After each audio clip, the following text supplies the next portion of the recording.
As soon as I come onto the stage, I try to, what I call, mark my territory.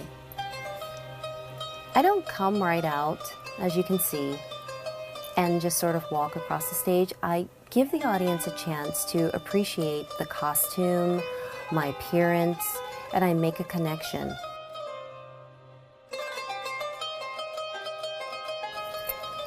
Frankly, the audience doesn't really care what dancing you're doing at the time. They want to take in the entire picture of the dancer. I love the beginning of a song where you can just sort of ease your body into the movements, sort of hit the accents, and enjoy the music before you take off on the stage. And now, as I walk around, I'm claiming my real estate on the stage.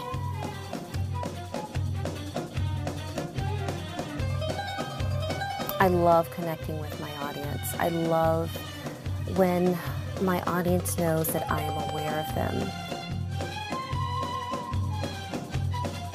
Absence of movement, bringing you into my home, which is my core. Take your time as you're going through the movements, draw them out. I say juicing the movements and working it. Juicing the movements when you juice or you squeeze a piece of fruit and just make sure you get every single piece out of yourself as you're interpreting, especially the slower parts of the song.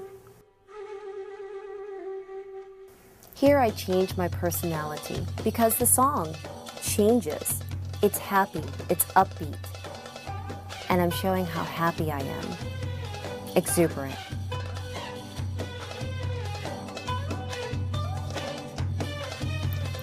Here I'm combining Egyptian technique as well as Lebanese technique, using a larger traveling space and walking along with the inner core and hip movements of Egyptian dance.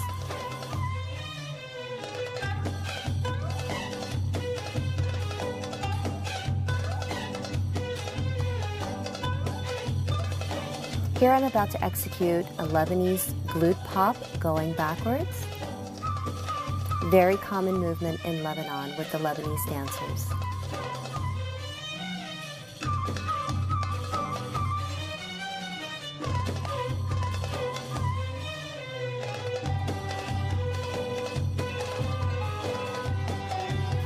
And sometimes a simple walk towards your audience keeps the connection. Using emotions and gestures makes the connection that you are a human being on the stage. You have a heart. You are sad, you're lonely, you're happy, you're in love. And you show all of these emotions on the stage in order to make a better emotional connection with your audience and make your story believable. Absence of movement is just as important. When you hold that movement and you stop that flow of energy, the audience just sort of sucks in their breath just for a split second. Another personality change.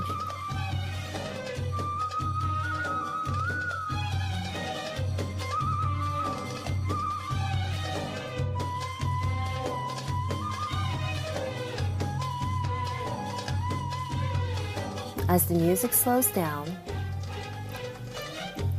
my movements slow down, but I become much more intense. It registers in my face and in the tension of the movements that I'm executing.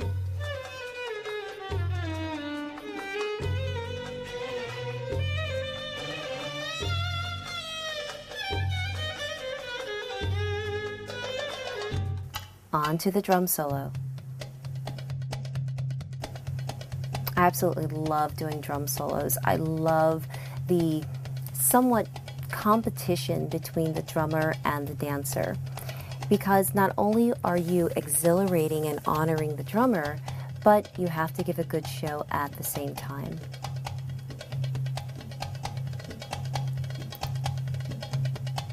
Pointing to your audience, acknowledge them, Just say, hey, I know you're there. I know you're watching. Check this out. This one's for you.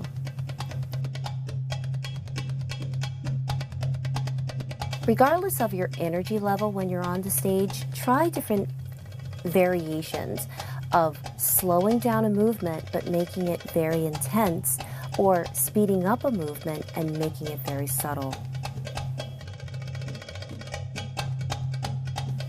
Choo-choo shimmy, used as a travel, is a great way to move around the stage without expending a lot of energy.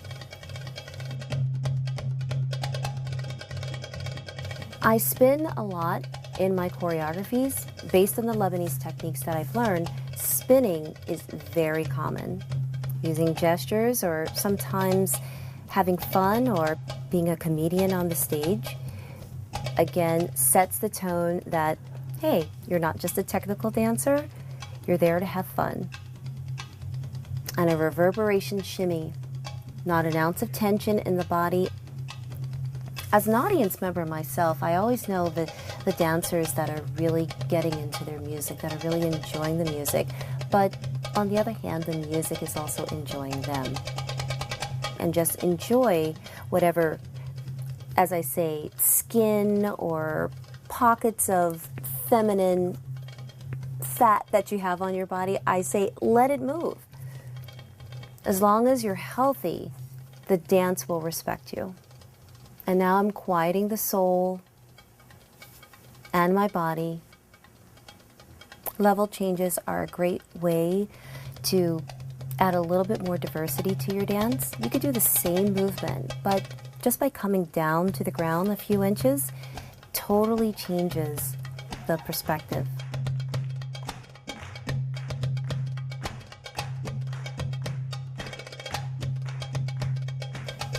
Pointing. Break off a piece. A secret of mine is I think of dancers that I really admire when I'm performing on stage, especially if I see that dancer in the audience and they have a signature move. Sometimes I'll break off a piece, I'll look directly at them and I'll do a move, or I'll execute a movement, and they know exactly what I'm saying or when I do that movement that they do. And it's a funny, funny way to make that connection with that particular dancer on the stage. And now into my finale. I'm forever thankful, and thank you for watching my show.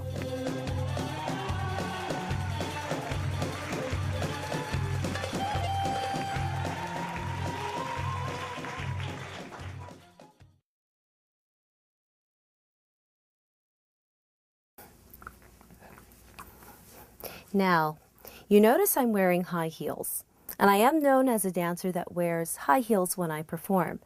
A lot of my dance style tends to be more Lebanese inspired or influenced. When I wear heels when I dance, it complements my costume. Okay, I'll admit I do have a thing.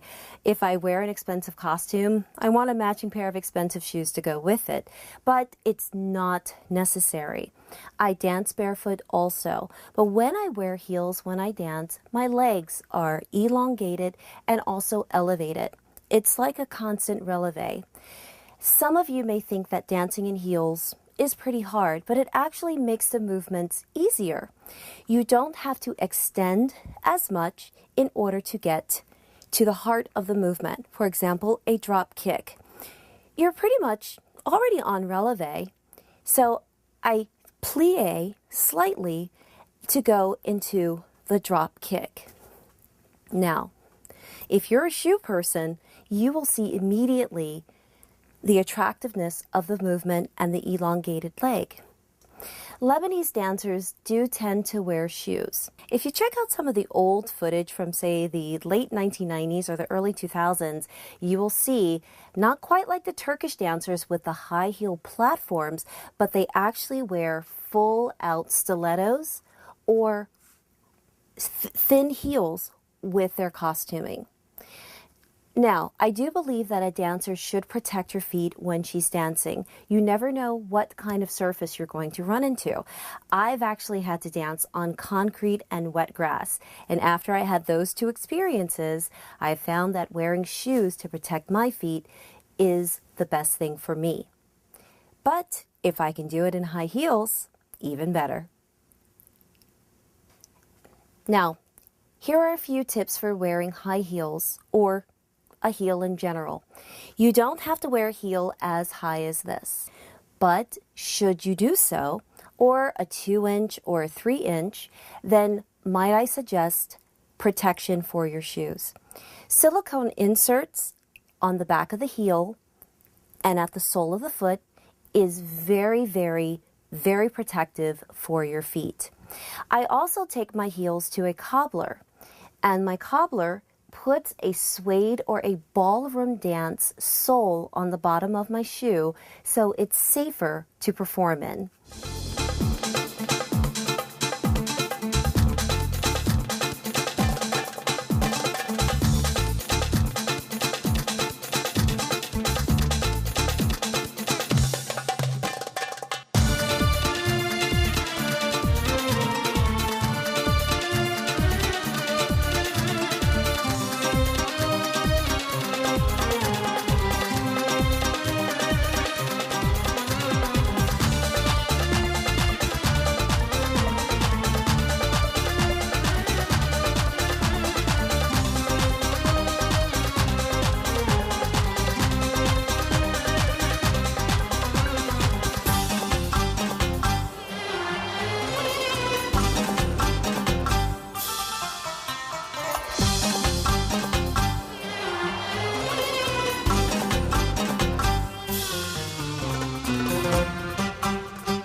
Lebanese dance.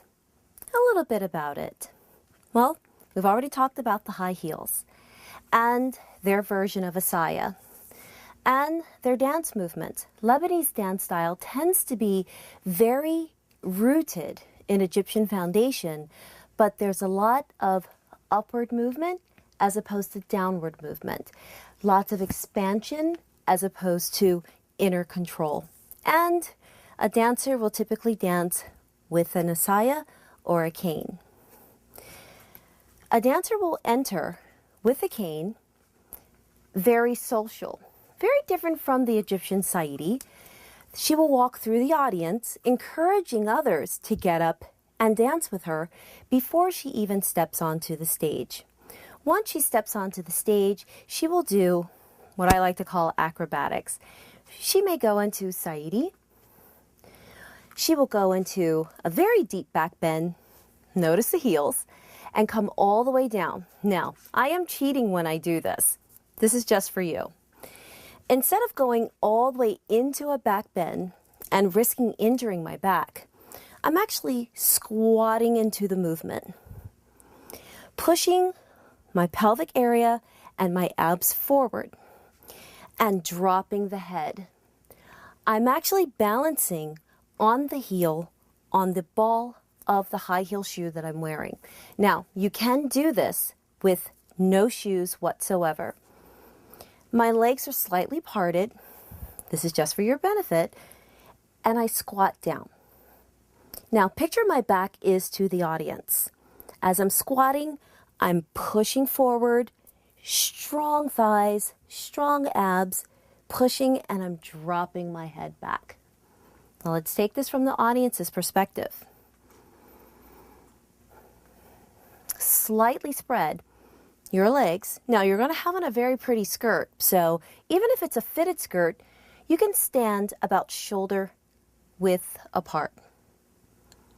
But if you have on a fuller skirt, step out a little bit more, go into your plie squat as far as you can, without feeling as though that you're going to topple over backwards. Coming down and leaning the head back. Now, at this point, your hair or your costuming will make you appear as though that you're bending back further than you really are. Next, you have the cane. This will make up for any mistakes that you may make in the back bend. You take your cane, as you go into the back bend, lean the head back, and you make a figure 8 with the cane.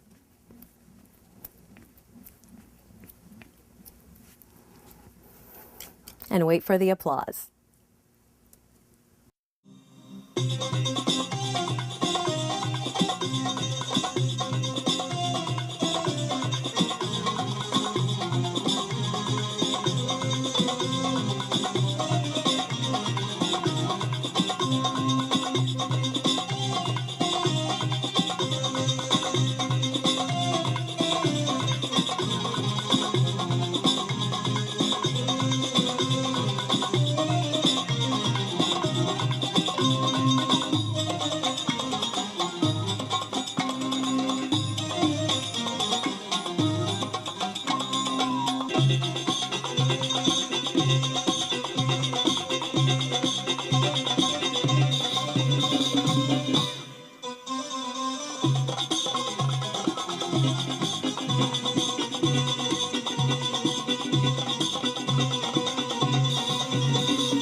Well, a complete package to me is someone who really feels the music, someone who looks good from the minute that they take the stage. They're in command. They look like they're having fun. I don't like it when somebody looks like they're not really there, not connecting with an audience. I love to see a dancer who really feels the music in their heart. It's great technique, but also a dancer who's really able to connect well with the audience, take the audience to another realm, if you will. Like, she's with you. She feels your energy. You feel her energy, and it makes the crowd feel like, wow, like I want to just dance with her. I want to get up on that stage and dance. It looks like so much fun. I want to go up there. And technicality doesn't run high with me, although I like them to be fluent with their movements. But when they show emotion, that's what really gets me. I can forgive anything else. If they look like they're enjoying it or they're into it, I will too. Important is just charisma. Some dancers just don't have the charisma, or there's certain things that everyone, of course, has to work on. But having charisma, having good personality, and having good technique, I think, are some of the things that make a perfect dance package. My first American ballet dancer was my teacher, Lotus. When I saw her dancing in the studio, I found, oh, this is what I want. She inspired me how female are so beautiful and graceful. And I really appreciate to be female. I think what makes the complete package for a belly dance performer is the energy that they bring to the stage, and they just capture the audience once they step onto the stage.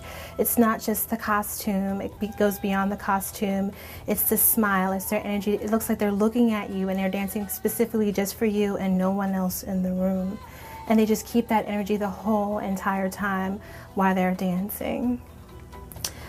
I think that A complete package belly dancer is a dancer who graces the stage with an awesome choreography, good technique, a nice costume, nice makeup, hair, just the complete package. I like to watch a dancer who gives you the complete package, lets you know that she has put some work into her show. You just don't want to watch a dancer who gets up there and, you know, maybe her costume is nice, but she has no technique, no choreography. We want to see the whole package. Someone who's enjoying themselves, enjoying being on that stage, is engaging me, so I feel like they're dancing just for me. Of course, costuming and makeup and hair and all of that just makes the whole package of the complete stage presence. But I think that entertaining me is the most important thing, that I feel their joy, I feel the music, and I just sit there with a big smile on my face.